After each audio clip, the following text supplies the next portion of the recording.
अगर हम आपसे ये सवाल पूछें कि भारत के पहले प्रधानमंत्री का नाम क्या था, तो आप यही कहेंगे कि देश के पहले प्रधानमंत्री पंडित जवाहरलाल नेहरू थे।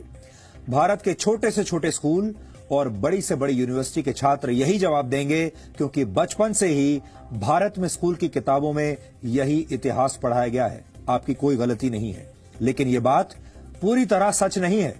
सच ये है कि पंडित जवाहरलाल नेहरू से भी पहले भारत की पहली आजाद सरकार के पहले प्रधानमंत्री नेताजी सुभाष चंद्र बोस थे।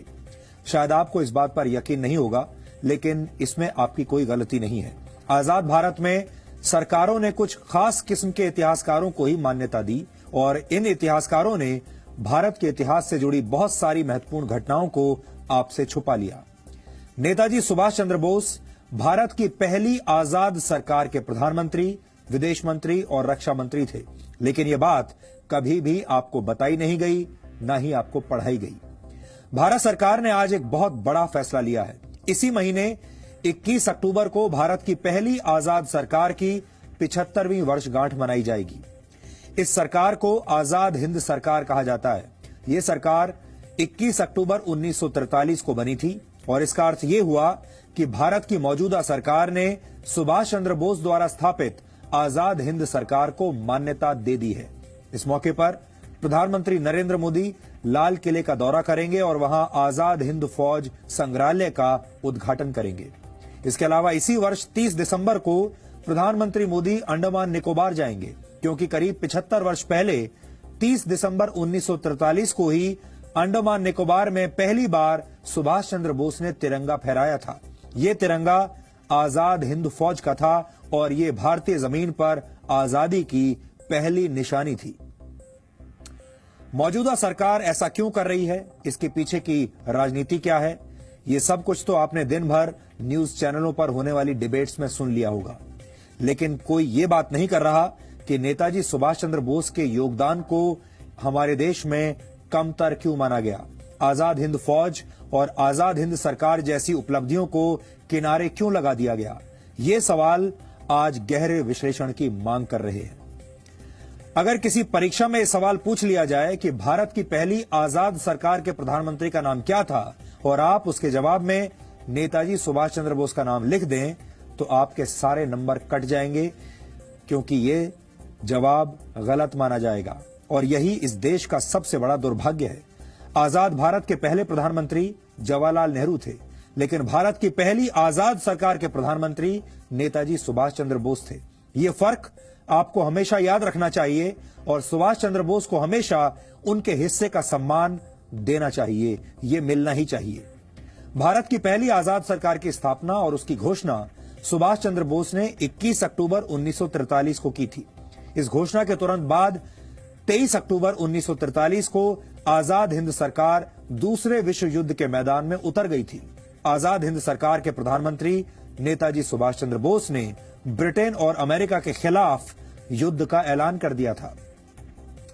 उस वक्त 9 देशों की सरकारों ने सुभाष चंद्र बोस की सरकार को अपनी मान्यता दी थी।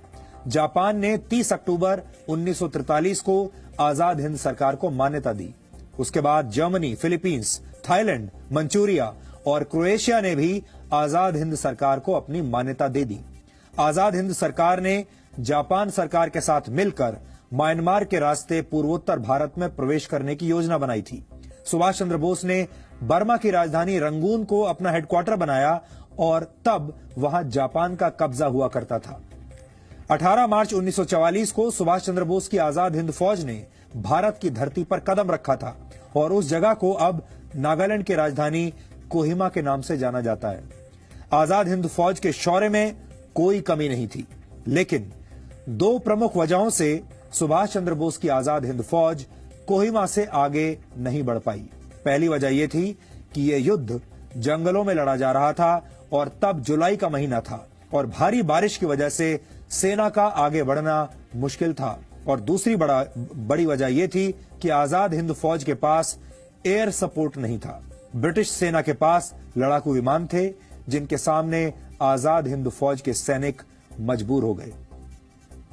अगस्त 1945 में जापान के हिरोशिमा और नागासाकी में अमेरिका ने परमाणु बम से हमला कर दिया, जिसके बाद जापान ने सरेंडर कर दिया और ये सुभाष चंद्र बोस के लिए एक बहुत बड़ा झटका था।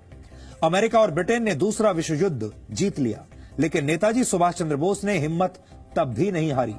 नेताजी आजादी के नए मिशन पर निकले थे, लेकिन यह कहा जाता है कि 18 अगस्त 1945 को ताइवान में हुए एक विमान हादसे में उनकी मृत्यु हो गई। हालांकि उनकी मृत्यु आज भी एक रहस्य है। भारत की पहली आजाद सरकार के पहले प्रधानमंत्री नेताजी सुभाष चंद्र बोस इस घटना के बाद इतिहास के पन्नों में कहीं खो गए। यहां आजाद हिंद सरकार के बारे में भी आपको कुछ बातें जरूर जाननी चाहिए। सुभाष चंद्र बोस आजाद हिंद सरकार के पहले प्रधानमंत्री, रक्षा मंत्री और विदेश मंत्री थे। Lieutenant colonel AC Chatterjee Azad Hind सरकार के वित्त मंत्री थे। SA अय्यर आजाद हिंद सरकार के प्रचार मंत्री थे। रास बिहारी बोस को आजाद हिंद सरकार का सलाहकार बनाया गया था और इस सरकार की स्थापना करते वक्त नेताजी सुभाष चंद्र बोस ने यह शपथ ली थी कि ईश्वर के नाम पर मैं ये पवित्र शपथ लेता हूं कि भारत और उसके 38 करोड़ लोगों को आजाद करवाऊंगा। ये उनकी शपथ थी। आजाद हिंद सरकार ने यह तय किया था कि तिरंगा झंडा भारत का राष्ट्रीय ध्वज होगा। विश्व प्रसिद्ध साहित्यकार रविंद्रनाथ टैगोर का जन गण मन भारत का राष्ट्रगान होगा और लोग एक दूसरे से अभिवादन के लिए जय हिंद का प्रयोग करेंगे। नेताजी सुभाष चंद्र बोस की कथित मृत्यु के बाद भी ब्रिटेन और अमेरिका की खुफिया एजेंसियां पूरी दुनिया में उनकी तलाश करती रहीं। ये वो दौर था जब अहिंसा के पुजारियों पर लाठियां बरसाना अंग्रेजों का बहुत प्रिय शौक था, लेकिन सुभाष चंद्र बोस ने खून का बदला खून से लेने की नीति पर काम किया। ये सुभाष चंद्र बोस द्वारा छेड़ा गया रक्त रंजित संग्राम था, जिसमें अंग्रेजों की सेना के 45,000 से ज्यादा सैनिकों की मौत हुई थी। बर्मा की जंग में अंग्रेजों की सेना सुभाष चंद्र बोस के चक्रव्यूह में इस तरह फंसी कि ब्रिटिश सेना के 10,000 से ज्यादा सैनिक बीमारियों का शिकार हो गए थे। इस लड़ाई में अमेरिका की सेना के भी 3,000 से ज्यादा सैनिकों की मौत हुई थी और यही वजह है कि ब्रिटेन और अमेरिका की खुफिया एजेंसियां मिलकर सुभाष चंद्र बोस को किसी भी तरह से ढूंढकर सजा देना चाहती थी। अंग्रेजों ने उन पर हजारों अंग्रेज सैनिकों की हत्या के आरोप लगाए, लेकिन ये आरोप सुभाष चंद्र बोस के लिए किसी मेडल से कम नहीं थे। भारत में लाखों लोगों की हत्या करने वाले अंग्रेजों को सुभाष चंद्र बोस ने यह बता दिया था कि अहिंसा और शांति भारत की कमजोरी नहीं, भारत को हथियारों से जवाब देना भी उतना ही अच्छी तरीके से आता है।